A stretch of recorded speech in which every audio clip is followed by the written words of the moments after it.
તો આજે આપણે ગલગોટા તોડવાના છે। તમે જોઈ શકો છો બહુ બધા ગલગોટા છે, લાલ પીળા રે કેસરી।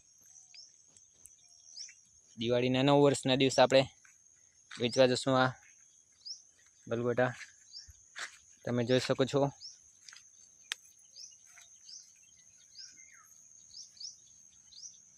ગલગોટા જ ગલગોટા છે। તમે જો